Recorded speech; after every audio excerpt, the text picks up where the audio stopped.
Eh, esta noche vamos a finalizar con el tema el logro de la justificación.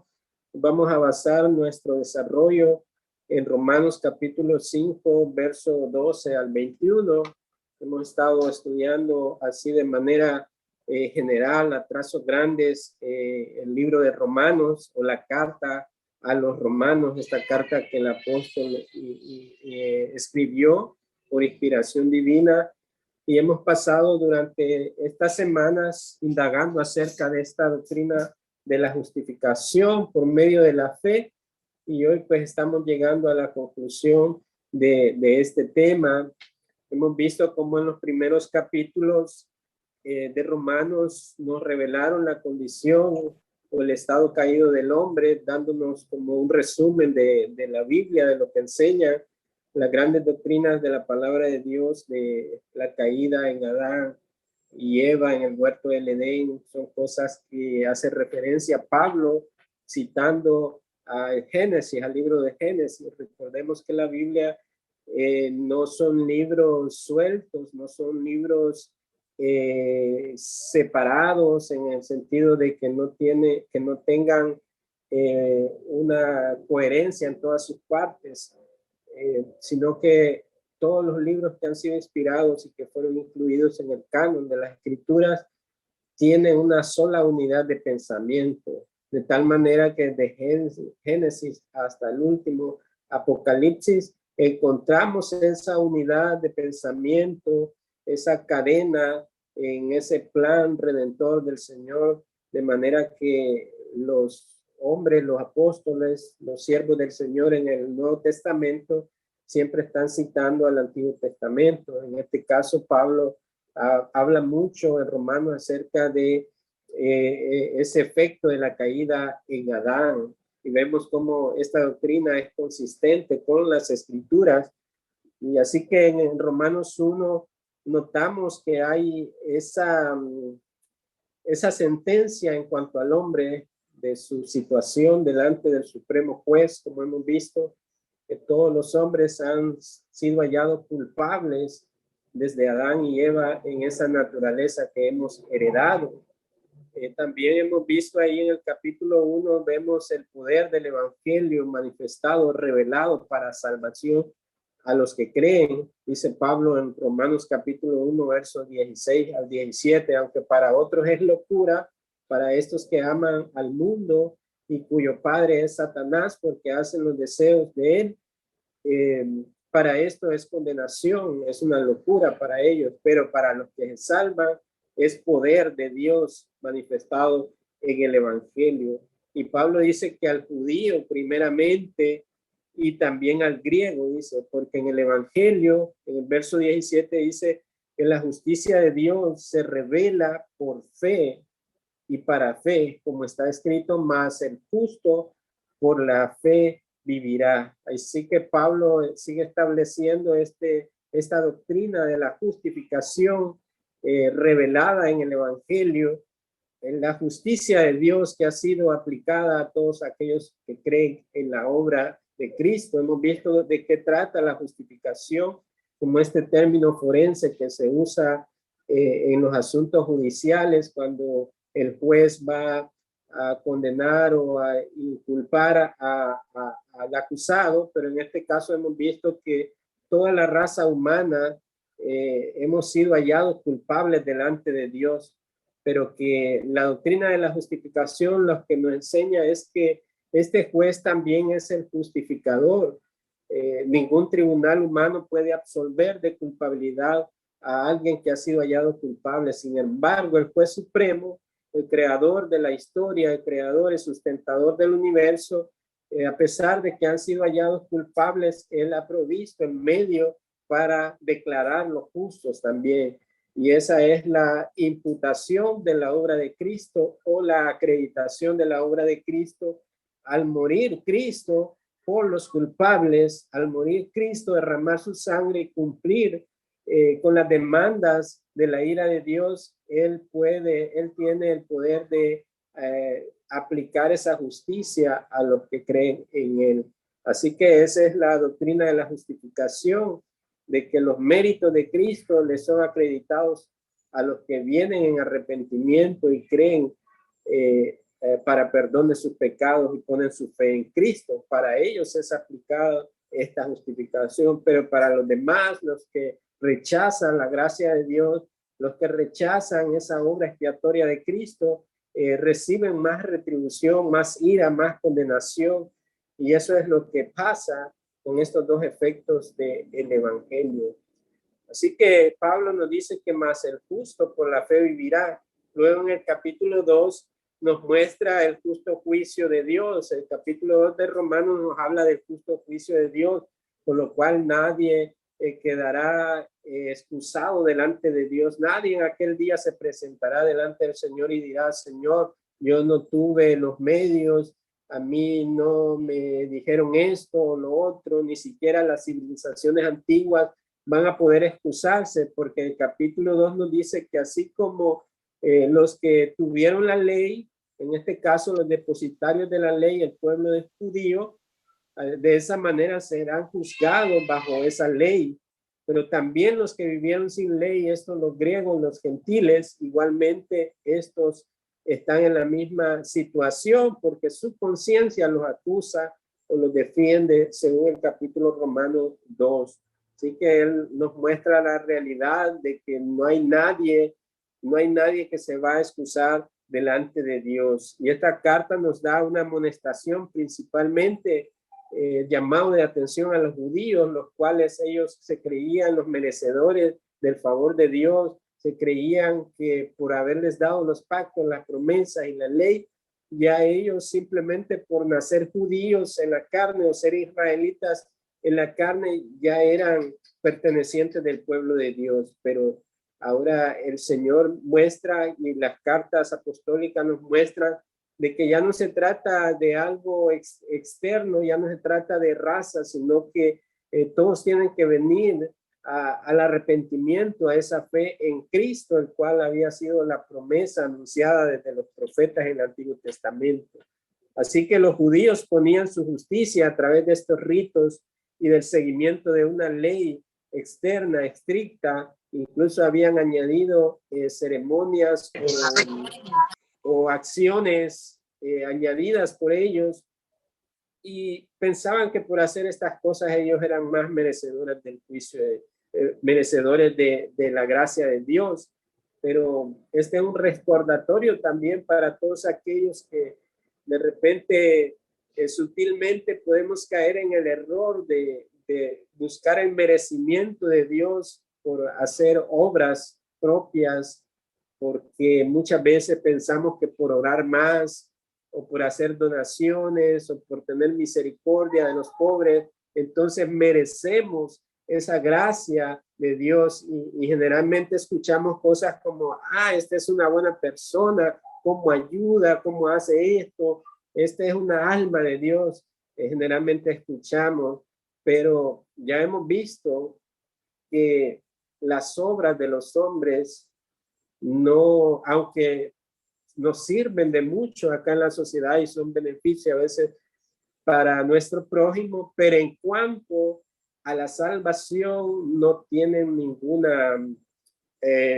ningún poder para salvar al ser humano, porque si fuera por las obras, entonces ahí ya sería condicionada, pero ya hemos visto que en Romanos 2 nos dice que no es ni por las obras de la ley que el hombre será justificado, sino por la salvación en Cristo. Ese fue el propósito de su muerte en la cruz del Calvario.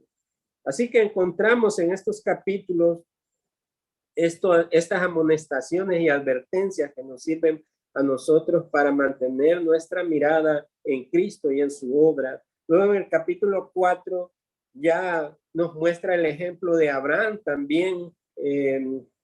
Pablo está poniendo el ejemplo de Abraham, el padre de la fe, que es conocido, al cual se le fue hecho la promesa, pero no consistía en su hijo mismo Isaac, que nacería, sino que Isaac y todos los patriarcas serían por los cuales vendría la línea de la promesa, la cual sería Cristo, que nacería en el futuro, en el cual esas simientes serían benditas todas las familias de la tierra.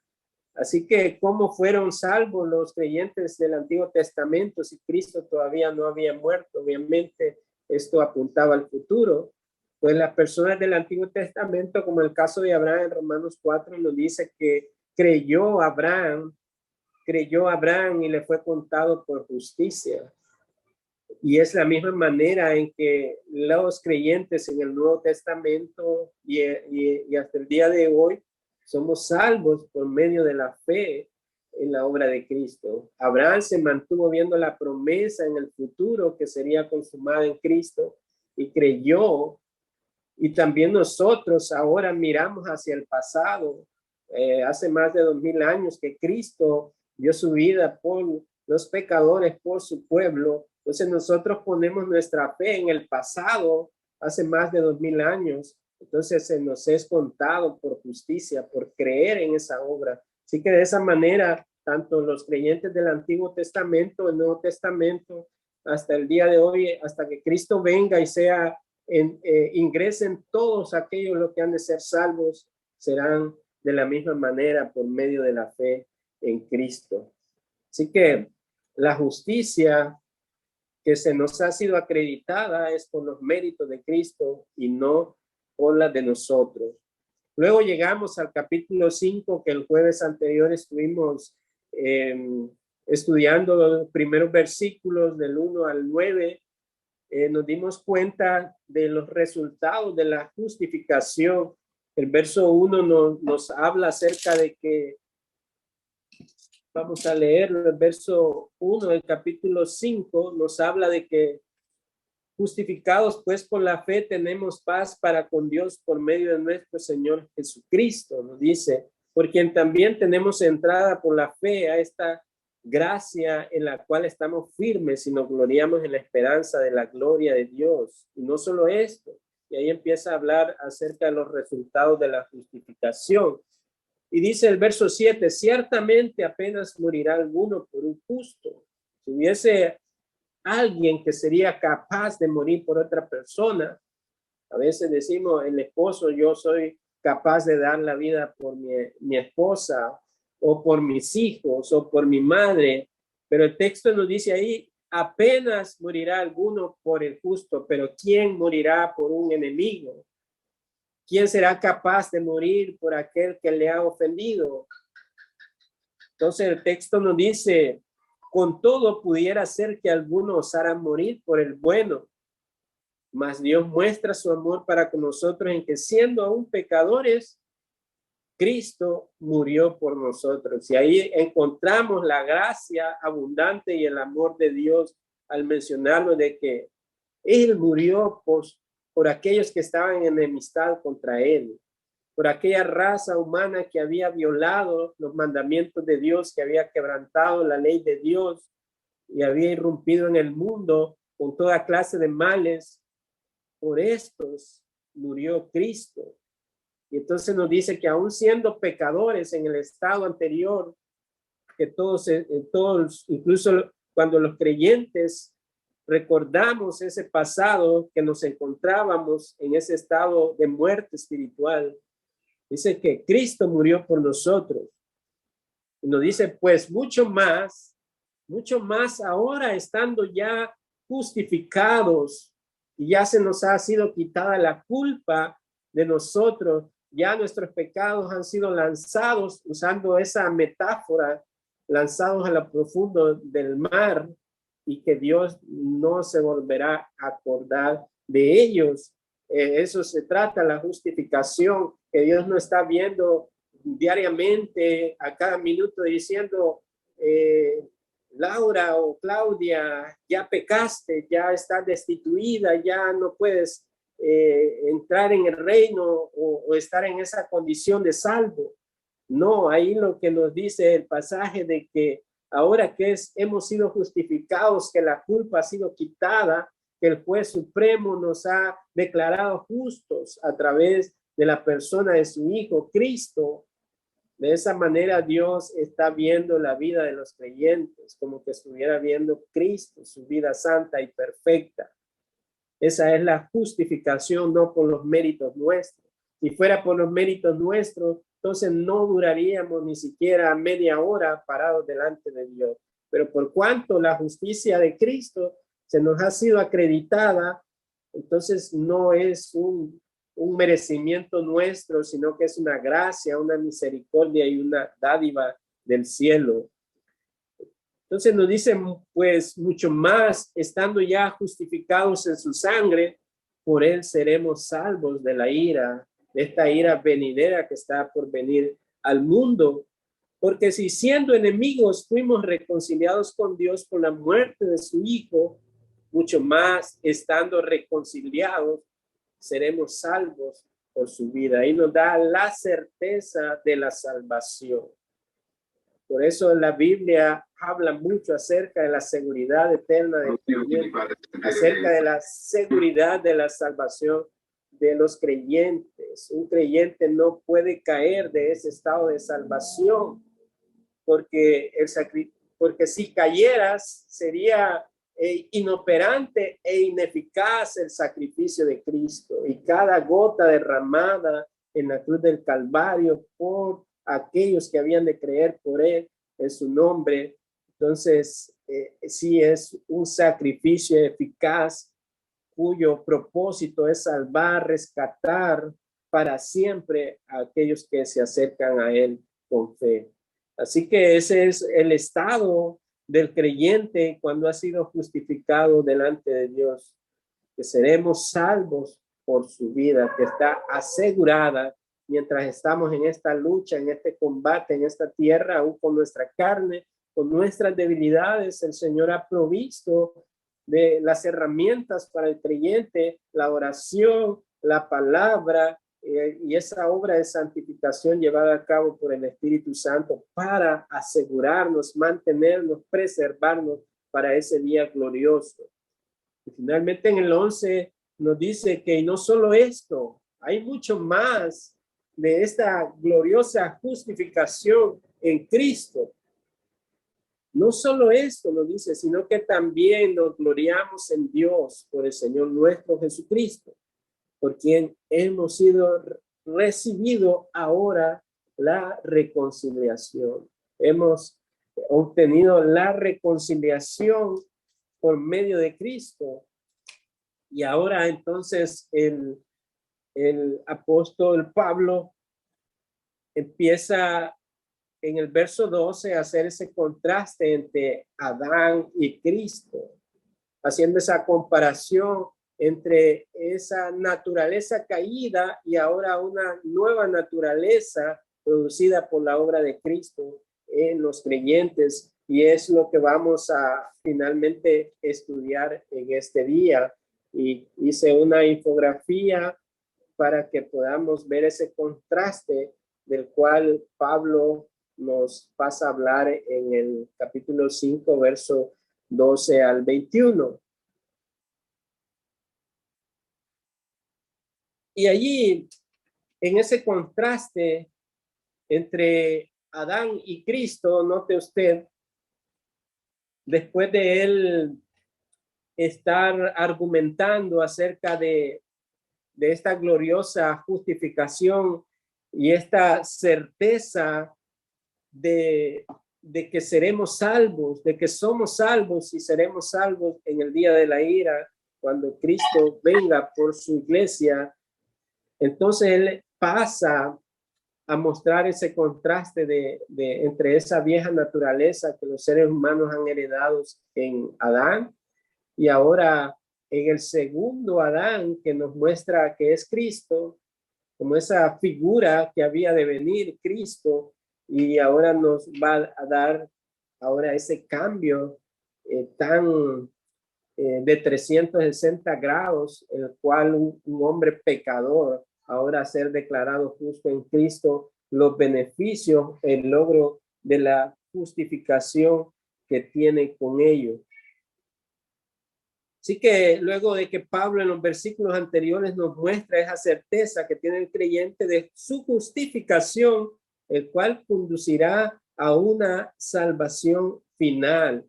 Y él comienza desde el verso 12 diciendo, esta palabra, por tanto. Esa palabra cuando aparece en la Biblia, o esa frase cuando aparece en la Biblia, uno le pone mucha atención, porque el por tanto o por consiguiente son cláusulas que encontramos en la Escritura que nos habla acerca de la certeza de algo, del cimiento de algo que está hablando el escritor o Dios mismo a los creyentes. Así que él empieza con esa palabra por tanto o por consiguiente. Esta se le conoce como una cláusula consecutiva, y gramaticalmente esa palabra cláusula nos viene hablando como de un contrato, de un testamento. Generalmente en los documentos legales o en los testamentos se ponen cláusulas, ¿verdad? Y las personas revisan estas cláusulas y si están de acuerdo, pues ya se emite todo lo que concierne a estas cosas legales para que ya no haya ningún impedimento para obtener ya sea el beneficio de la herencia o de cualquier cosa de lo cual se esté haciendo estos temas legales. Y note usted que la Biblia muestra sus libros como el Antiguo Testamento y el Nuevo Testamento, porque nos habla de testamentos y ese contrato legal que Cristo ha ganado para los suyos, para los creyentes. Nos habla de estas cláusulas también, pero hay cláusulas que tienen que ver con este contrato que fue roto por Adán y toda su descendencia. Entonces son estas cláusulas consecutivas las que vamos a ver en estos versos que vamos a estudiar hoy. Así que después de este argumento, esta carta, hasta este punto, estos versos subrayan el poder de Cristo como el segundo Adán para asegurar que quienes están en él tendrán una vida eterna. Así que el elemento fundamental del párrafo es una comparación de estas cláusulas entre Adán y Cristo. Luego en toda esta porción del verso 12 al 21 nos muestra el pensamiento que la gracia hace mucho más que compensar el pecado. No solo anula el efecto del pecado, sino que otorga vida eterna. Y que vemos lo abismal que es esa gracia abundante para los pecadores en relación con la naturaleza pecaminosa heredada en Adán. Y note usted ahí en esa infografía, en la parte izquierda tenemos a Adán, nuestro representante, lo que se le conoce como nuestra cabeza federal en la humanidad, en la cual todos estamos conectados como el primer ser humano, Adán y Eva, nuestros padres. Adán es el representante de la humanidad y eso es lo que lo encontramos en la escritura, en los libros romanos. Note usted qué fue lo que heredamos en Adán. El pecado y la muerte pasó a todos los hombres. Esa es la primera cosa que encontramos de lo que hemos heredado en Adán, que el pecado y la muerte pasó a todos los hombres. Nos dice en el verso 12, porque el pecado entró en el mundo por un hombre, que este es Adán, allá en el huerto del Edén, cuando él desobedeció a Dios, pues su esposa le dio de comer del fruto prohibido que Dios les había dicho que no comieran, porque el día que comieran, ese día morirían. Así que note usted que Dios a quien le pidió cuenta fue a Adán, no a Eva, aunque fue la primera que pecó, pero la responsabilidad que tenía con Adán, que Adán tenía con Dios, era la primaria como el representante de esta raza humana. Así que al decir Dios que el día que coman de ese árbol del fruto prohibido, el conocimiento del bien y el mal, ese día moriría, no era tanto en el sentido literal de que en ese instante moriría, pero les estaba diciendo de que vendría una muerte espiritual y también una muerte física, porque el propósito de Dios en la creación del hombre era un ser eterno para que estuviera en comunión perfecta delante de Dios, pero el pecado, la intromisión del pecado causó que la muerte pasara a todos los hombres. Así que ahí somos representados en Adán y estas son las cláusulas de ese contrato roto entre la criatura y el creador. Así que el pecado, por el pecado entró la muerte y esta pasó a todos los hombres por cuanto todos pecaron. Muchas personas dicen, pero ¿por qué Dios me va a culpar a mí si fue Adán el que pecó? O otros le echan la culpa a Eva. ¿Por qué Dios inculpa a todos, a toda la raza humana si no fuimos los que pecamos? Pero ya dijimos en una ocasión, si Adán en ese estado de inocencia pudo desobedecer el único mandato de Dios, ¿quién es usted o yo para pensar que lo hubiésemos hecho mejor que Adán en ese momento de la tentación en el huerto? Así que no creo que haya alguien que diga que lo pudo haber hecho mejor. Porque a pesar de que Dios había hecho al hombre en ese estado de inocencia y de esa comunión con Dios, pero sí probaba de que el hombre podía fallar y desobedecer la palabra de Dios. Y efectivamente desobedeció y al desobedecer quebrantó esa relación con su creador y se introdujo el pecado y la muerte pasó a todos los hombres.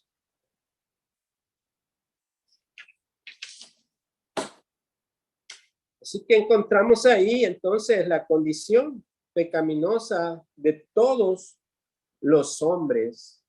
Y es importante aclarar qué significa ya que todos pecaron, o esa palabra que seguimos encontrando como todos. Bueno, nadie puede decir cómo o cómo fue que empezó nuestro primer pecado. Si nosotros podemos pensar, pero ¿cuál fue el primer pecado que yo cometí? Obviamente nadie puede llegar a esa conclusión. Nadie puede recordar en qué momento fue dentro del vientre de la madre, cuando ya salió a este mundo, el vientre de la madre, cuando tenía 2, 3 años, nadie puede decir, ¿verdad? Y miren lo que dice David en el Salmo 51:5. David dice, he aquí, en maldad he sido formado, dice el rey David. Él está hablando acerca de su concepción en el vientre de su madre. Obviamente él no está hablando de que su madre era una, ¿cómo podríamos decir? Una fornicaria o una adúltera. No está hablando en ese sentido.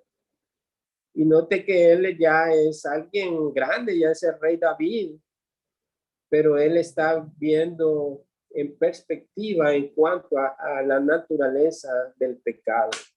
Entonces ya en ese estado de raciocinio, de pensamiento maduro, él dice en verdad que he sido concebido en pecado y he heredado esa naturaleza de Adán. Y aún desde el vientre de mi madre, en maldad he sido formado. Y esto nos deja ver de que aún nuestros hijos pequeños que vienen a este mundo, que nadie puede pensar de que ellos no tienen pecado, ellos no son culpables, pero la escritura nos dice que todos seres humanos venimos con esa naturaleza pecaminosa.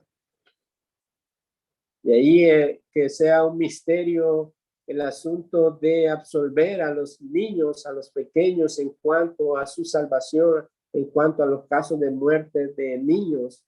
Es Dios en su misterio, en su divina gracia, ha provisto quizás un medio para no inculparlos, pero todos desde el vientre de nuestra madre hemos sido concebidos en maldad por esta naturaleza. Así que es en retrospectiva que podemos ver esa actividad pecaminosa que se revela en nuestros miembros, que nos lleva a pecar constantemente. Y es ahí donde nos habla ese pasaje de que todos pecaron pero a medida que este pecar personal ha continuado a través de los siglos, nos damos cuenta que todo está conectado a esa naturaleza heredada en Adán. Luego vemos ahí que en los versos 13 y 14, en los versos 13 y 14 nos dice, pues antes de la ley había pecado en el mundo, pero donde no hay ley, no se inculpa de pecado. No obstante, reinó la muerte desde Adán hasta Moisés, aún en los que no pecaron a la manera de la transgresión de Adán, el cual es la figura del que había de venir. Ahí notamos que el pecado está en el mundo antes de que se diera la ley, incluso allá en el monte de Sinaí a Moisés, porque ahí nos menciona el texto que desde antes, desde Adán, pasando por Moisés, por Noé, vemos la manifestación del pecado en la raza humana. Vemos el primer asesinato de Caín. Luego en Génesis 6 vemos que la maldad del hombre era tanto que Dios se arrepintió de haber hecho al hombre, porque sus pensamientos de continuo eran de maldad. Que vemos esa naturaleza pecaminosa incluso antes de la ley de Dios. Porque la ley de Dios después nos viene a señalar nuestro pecado, pues por la ley conocemos cuán pecadores somos cuando dice de que no mentirás, no matarás, no dirás falso testimonio, y estos 10 mandamientos morales que Dios ha dejado para advertirnos, para amonestar en cuanto a nuestra pecaminosidad. Ese pasaje nos dice de que Adán es una figura del que había de venir, esto es Cristo, pero ¿cómo puede Adán ser figura de Cristo teniendo esta naturaleza que ha llevado a esta condición de mal a toda la raza humana? ¿Cómo puede Adán ser figura de Cristo?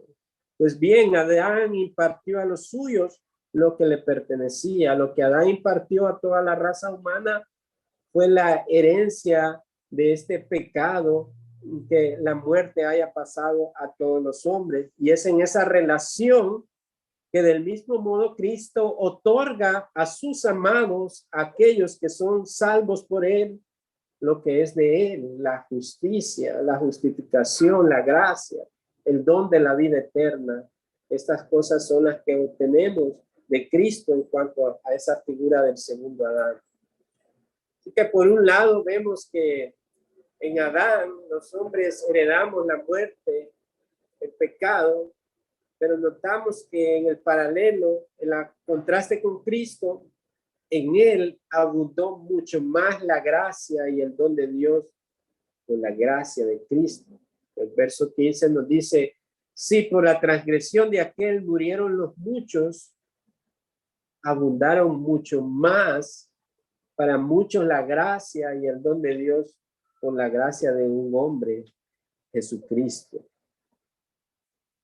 Así que ahí demuestra ese paralelo entre Adán y Cristo, en ese sentido de la influencia de Cristo para bien que sobrepasa por mucho al efecto de Adán para mal, en esa sobreabundancia de gracia y misericordia de Dios manifestada en la persona de Cristo para salvación de su pueblo. Y ahí nota usted que usa también la palabra mucho y muchos, y hay que definir esa palabra. ¿Por qué usa la palabra muchos? Y él la usa en un doble sentido cuando se refiere a Adán, que murieron los muchos. Estos son los descendientes físicos de Adán. Ahí no está hablando de una cantidad específica de seres humanos. Él está usando la palabra muchos para referirse a todos los descendientes físicos de Adán, sin excluir a nadie, ni siquiera a los judíos, a los que eran los depositarios de la ley de Dios y los pactos y las promesas. Pero cuando se relaciona con Cristo en esa abundancia de gracia para los muchos, que esta gracia se extendió a muchos, ahí ya es un grupo determinado de personas y son todos aquellos los que pertenecen a Cristo.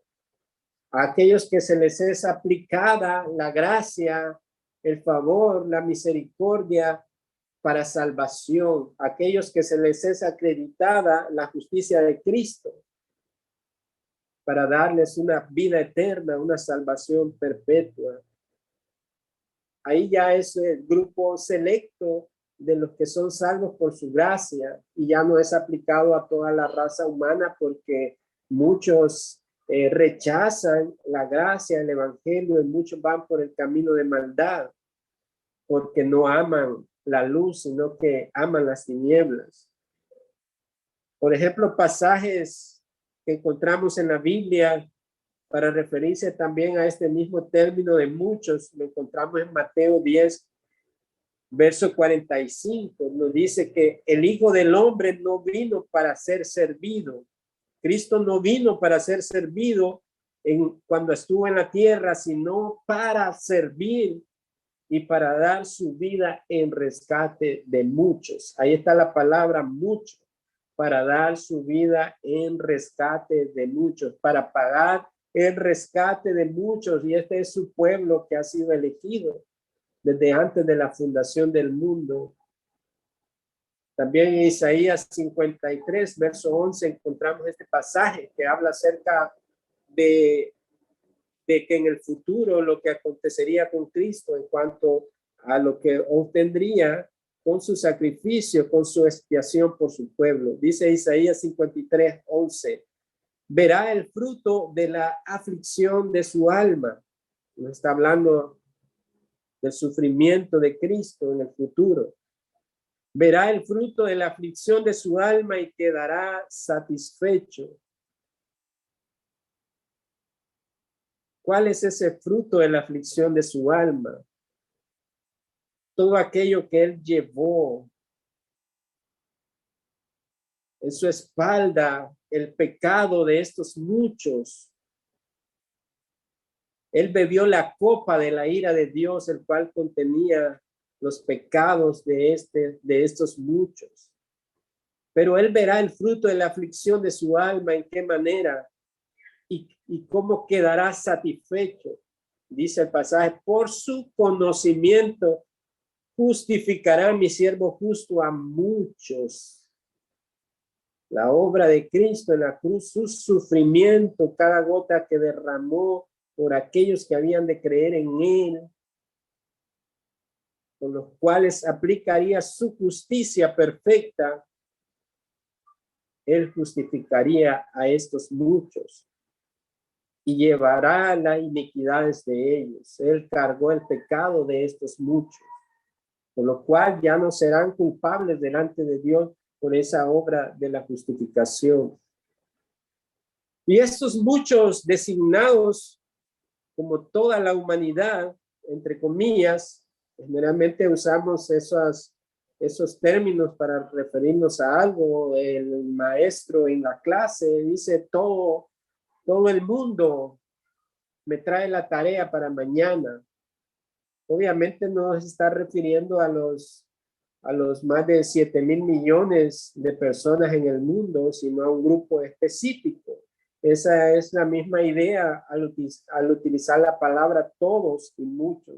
Un grupo específico de la humanidad con las cuales la gracia y la justicia de Dios será aplicadas en ellos al creer en Cristo para salvación. Estos muchos son designados como toda la humanidad, pero en relación con la obra de Dios en Cristo. Para los hijos de Dios, este mal ha sido mucho más que cancelado. Para ellos la gracia de Dios y su don de salvación cambió la muerte en lo totalmente opuesto. Y esto es lo glorioso. Lo que fue heredado en Adán en cuanto a la muerte, tanto espiritual como física, el logro obtenido en Cristo, en esta gracia abundante de Dios por medio de su justicia, dice que para todos aquellos que creen en él, por esa gracia de Dios y su don de salvación, cambió la muerte en algo totalmente opuesto. ¿A qué se refieren? Que la muerte se transformó en ganancia para el creyente. Eso es lo que Pablo decía en Filipenses capítulo 1, verso 21. Para mí el vivir es Cristo y el morir es ganancia. Eso es lo asombroso del estado del creyente en Cristo. Ya la muerte no es algo que teme el creyente, sino que es el paso a la gloria. Es la vida en Cristo y el morir es ganancia, porque las aflicciones del presente se acaban y pasa a un estado glorioso en la presencia plena de Dios. Por eso es que cuando muere un creyente, la palabra dice de que es de alta estima la muerte de sus santos, de los creyentes, de aquellos que han sido santificados por su justicia. Y en un velorio de un creyente, claro, hay un dolor con la partida física de la familia y todos vamos a padecer esas dolencias y ese sufrimiento. Pero en la mente de todos ahí, sabiendo de que fue la muerte de un creyente, de un santo del Señor, se sabe que ha pasado a un estado mayor, a un estado de un beneficio glorioso en la presencia del Señor.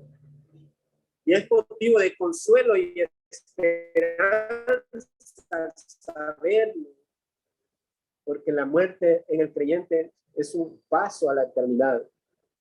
Y ese cuerpo que volvió al polvo espera el regreso glorioso del Señor para consumar la promesa de la eterna salvación, para ser levantado, así como Cristo fue levantado de la muerte por el poder del Espíritu.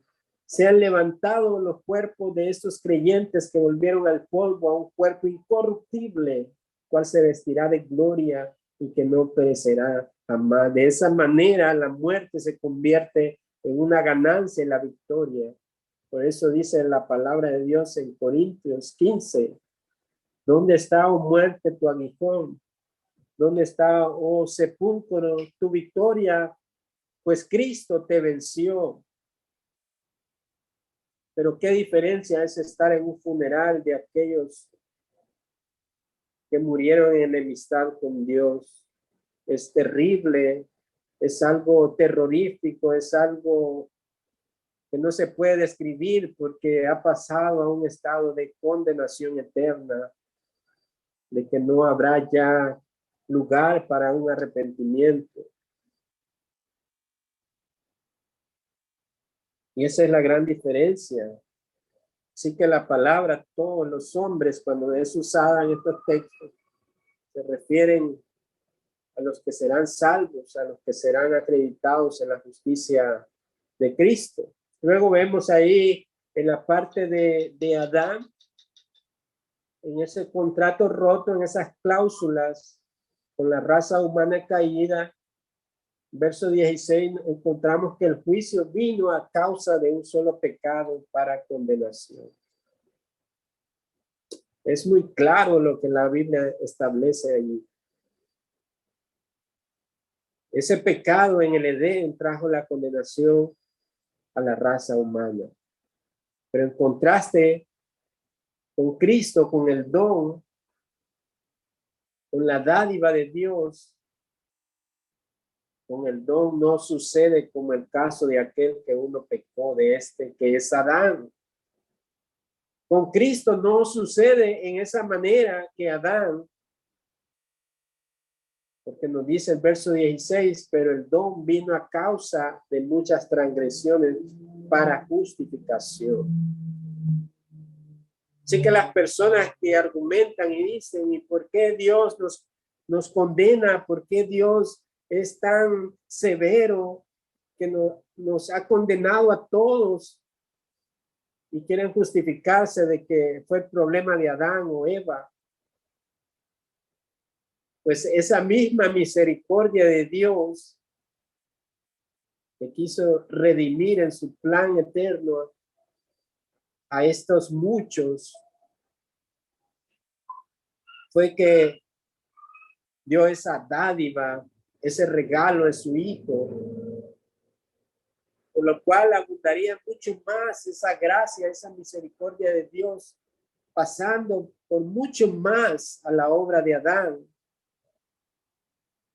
para quitar esas transgresiones a través de la justificación en su Hijo, a través de lo que ganó Cristo al morir, al levantarse de la muerte y al ascender y estar a la derecha del Dios Padre y estar orando por aquellos que son su pueblo de día y de noche, como el sumo sacerdote. Luego el verso 16 nos continúa mencionando acerca de las cláusulas en Adán. Con la transgresión de uno solo reinó la muerte. Por eso acontece el suceso desde Adán de la muerte física. Todos vamos a morir un día por esta transgresión heredada en Adán. Sin embargo, el contraste con Cristo es que aquellos que han sido justificados por Cristo, los que se les han sido dado este don de la vida, reinarán en vida por uno solo, Jesucristo. Estamos hablando de dos representantes de la humanidad. El primero, representante natural de la raza caída, Adán, por lo cual reinó la muerte, y ahora el representante de esta cabeza federal de una nueva raza, de una nueva naturaleza, Cristo, reinará en vida. Ya la muerte no tendrá ningún poder sobre ellos. Mucho más reinarán en vida por uno solo, Jesucristo, los que recibieron la abundancia de la gracia y de don de la justicia. Mire, ahí hay una condición, porque si no seríamos universalistas. Universalistas creen que al final de los tiempos Dios va a perdonar a todos, incluso algunos dicen que hasta Satanás y sus ángeles caídos. Pero ahí están las condiciones en el mismo texto. Los que recibieron la abundancia de la gracia y el don de la vida justicia, de la justicia. Para los demás será una condenación eterna, separados de Dios en un tormento que no tendrá fin, como dicen las escrituras. Continuamos con esa parte heredada en Adán. Nos dice el verso 18 que por la transgresión de uno vino la condenación a todos los hombres. Ahí encontramos que por esta transgresión vino esta condenación a todos los hombres. Pero la diferencia en Cristo nos dice también que por la justicia de uno vino a todos los hombres la justificación de vida. Así que estamos viendo en ese contraste de estos dos hombres las diferencias y encontramos el evangelio revelado, los de la simiente caída, los que pertenecen a Satanás, los que permanecen en iniquidad y los que pertenecen a la justicia en Cristo, los cuales obtienen la justificación para vida y no para muerte. Con la justicia de Cristo vino a todos los hombres la justificación de vida. Una vez más, palabra todos es aplicada a los que recibieron esa abundancia de gracia y de la justicia. Luego el verso 19 continúa mostrando esa herencia de Adán, que por la desobediencia de un hombre, los muchos fueron constituidos pecadores. Vemos el efecto de la caída, cuán devastador fue para la raza humana. Y estas porciones de la Escritura nos debe de llevar a meditar seriamente en la relación del pecado. Si no ha nacido de nuevo, si no le ha sido acreditada esa obra de justicia de Cristo por la fe, usted permanece del lado de Adán. Y como testamento tiene todas estas cláusulas que usted que usted está en pecado, que la muerte pasó a usted, que el juicio vino para condenación, que la muerte está asegurada, la muerte eterna separado de Dios, que la condenación la tiene asegurada y que se ha constituido pecador y por lo cual Dios ejecutará su juicio, su santa ira sobre aquellos que han pecado contra él. Pero qué diferencia que obtenemos a través de la gracia del don de Dios manifestado en la persona de Cristo, que murió por los transgresores, por los enemigos, por aquellos que habían de creer por el puro beneplácito plan de su soberana voluntad redimir a muchos. Así que para estos es el don de la gracia a través de Cristo. Y reinarán en vida a través de Cristo. Y serán justificados para vida a través de Cristo. Y por la obediencia de Cristo, los muchos serán constituidos justos, porque solamente Cristo, que es Dios, 100% Dios y 100% hombre, a través de la forma de hombre, cumplió de manera perfecta la ley de Dios, la cual era imposible para que los demás, la raza humana en Adán, pudiese cumplir los mandamientos de manera perfecta. Y por su obediencia perfecta, hasta la muerte y muerte de cruz, los muchos serán constituidos justos. Finalmente, ahí en las cláusulas de Adán, del testamento en Adán, de la herencia en Adán, el pecado reinó para muerte. No verá la vida, sino la muerte. Todos aquellos que permanecieron o murieron en sus pecados.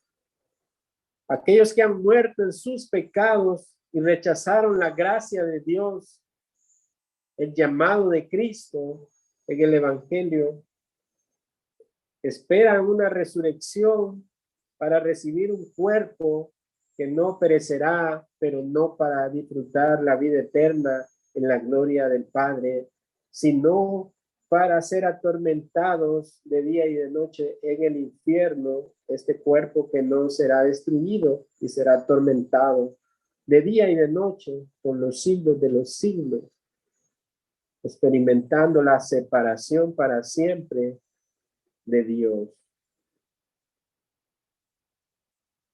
Quiera Dios que pueda llevar el corazón de los que están escuchando a tener este sentido de la culpabilidad delante de Dios, pero a la vez tener la buena noticia de la gracia de Dios en Cristo, porque la gracia reine por la justicia, así también la gracia reine para la justicia, para vida eterna mediante Jesucristo, Señor nuestro. El Señor habla a su vida en el Evangelio que estamos anunciando en esta noche. No debe de estar o permanecer en este estado de Adán, bajo este testamento, este contrato roto. Puede correr a la gracia y a la misericordia de Dios y clamar por perdón de pecados para que no sea culpable delante de Él. pero no por sus méritos, sino por los méritos de Cristo. Y Cristo no le rechazará, pues todo aquel que a él viene no le rechaza, sino que le recibe. Y pasar del otro lado al estado de la gracia en Cristo, al don de la vida eterna, por medio de Cristo, es lo más extraordinario que el hombre puede experimentar mientras está en este peregrinaje en la tierra, esperando la patria celestial, esperando la gloria por venir, y mientras tanto seamos pasados por tribulaciones momentáneas.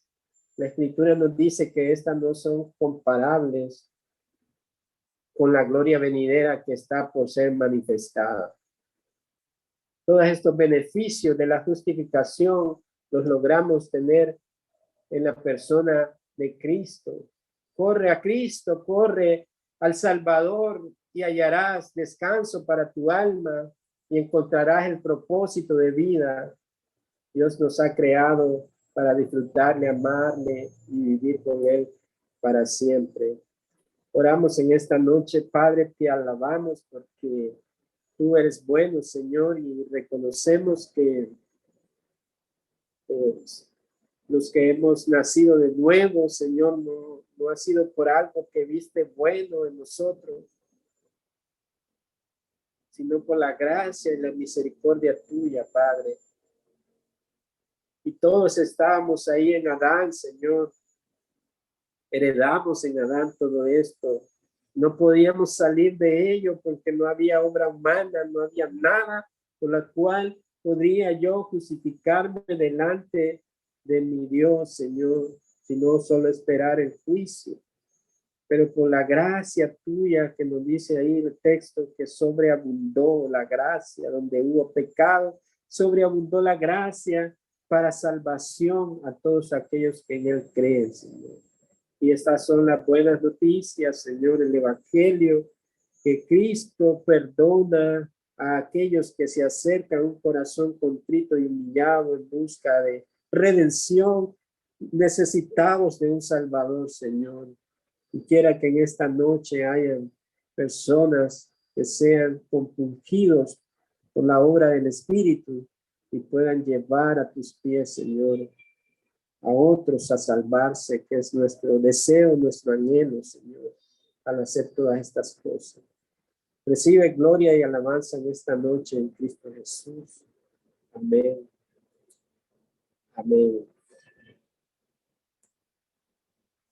Muchas gracias por estar ahí conectados en esta noche. Nuestros abrazos, nuestras oraciones por todos ustedes. Que Dios les siga bendiciendo. Nos vemos la próxima semana con otros temas que nos habla la Escritura.